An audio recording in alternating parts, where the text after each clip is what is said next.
Welcome everyone. আমরা আজকে শিখব ভার্বাল রিজনিং এর নাম্বার সিরিজ। আগের ক্লাসে আমি তোমাদের বলেছিলাম এই নাম্বার সিরিজের যে মিসিং নাম্বার, এখানে দেখো একটা মিসিং নাম্বার রয়েছে, এটা আমাদের খুঁজে বের করতে হবে। তো যেটা আমাদের করতে হয়, নাম্বারগুলো ভালোভাবে দেখতে হবে। তো আমি বলেছিলাম নাম্বার সিরিজের যে নাম্বারগুলো, তো এটা প্রত্যেকটা নাম্বার দেখবে যে এখানে প্রত্যেকটা নাম্বার প্রথমটা থেকে দ্বিতীয়টা তারপরটা বেড়ে গেছে। এবার কিভাবে এটা বেড়েছে সেটা খুঁজে বের করতে হবে।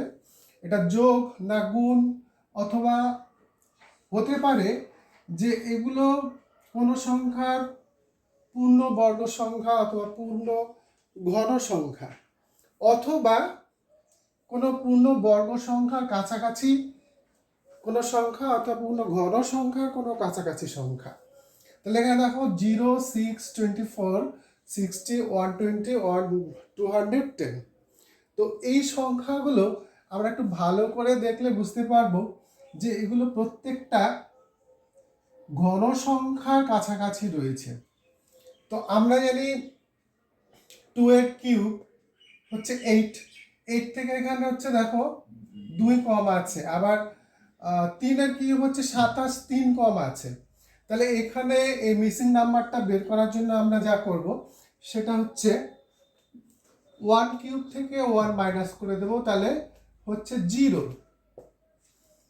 এবারে 2 কিউব থেকে যদি আমরা 2 মাইনাস করি তাহলে হয় হচ্ছে 6। 3 কিউব থেকে আমরা মানে যেটা আমরা কিউব করছি সেটাই মাইনাস করে দিচ্ছি, তাহলে এটা হচ্ছে 27 থেকে 3 বিয়োগ করে দিলে থাকছে হচ্ছে 24।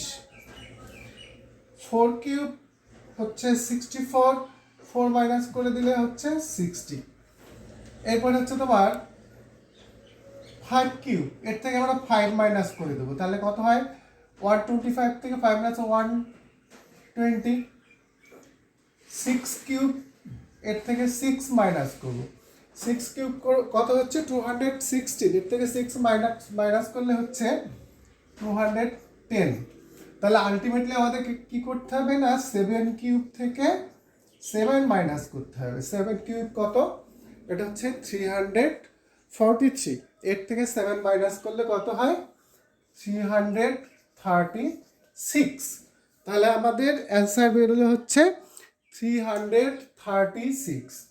তাহলে এর মিসিং নাম্বারে কি হবে, অপশান সি।